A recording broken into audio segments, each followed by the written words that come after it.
នៅសម័យអេស៊ីបបុរាណប្រសិនបើប្រជាជនចង់បានទឹកមុនពួកគេត្រូវដាក់កាក់ចូលទៅក្នុងម៉ាស៊ីនមួយនេះនៅពេលកាក់ធុយលាក់ទៅប៉ះនឹងថាសតូចមួយទម្ងន់របស់វានឹងសង្កត់ទៅលើគន្លឹះដើម្បីបើកវ៉ានទឹកឲ្យហូរចេញមក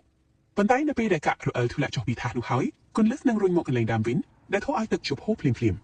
វិធីនេះគឺដើម្បីធានាថាអ្នកណាក៏អាចទទួលបានទឹកក្នុងបរិមាណស្មើៗគ្នាចំណែកឯបុរសម្នាក់នេះវិញបានព្យាយាមបង្កើតគ្រាប់ដែលធ្វើពីទឹកកកគំនិតរបស់គាត់គឺថាប្រសិនបើប្រើគ្រាប់ទឹកកកវានឹងរលាយបាត់ដោយមិនបន្សល់ទុកដានអ្វីឡើយ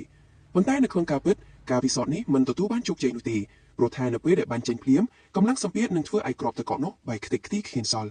ដោយឡែកបុរសម្នាក់នេះបានកោះជញ្ជាំងហើយរកឃើញភ្លៅសម្ងាត់មួយនៅពីក្រោយនោះជំនួសឲ្យការរត់គេចខ្លួនទៅឆ្ងាយគាត់បែរជាសម្រាប់ចិត្តសំងំលាក់ខ្លួននៅក្នុងរន្ធនោះទៅវិញទោះបីជាមានការតាមរកយ៉ាងណាក៏ដោយគាត់ឈានមកក្រៅតែពេលយប់តាមបំពង់ខ្យល់ដើម្បីរកអាហារប៉ុណ្ណោះប៉ុន្តែ6ខែក្រោយមកដោយសារតែមានការជួសជុលកែលម្អអាកាសផ្លូវឈានចូលរបស់គាត់ត្រូវបានបិទជិតឈឹងដែលធ្វើឲ្យគាត់លែងអាចរកអាហារបានទីបំផុតគាត់គ្មានជំរឿសអ្វីក្រៅពីលួនត្រឡប់ចូលមកក្នុងបន្ទប់ដើមរបស់គាត់វិញ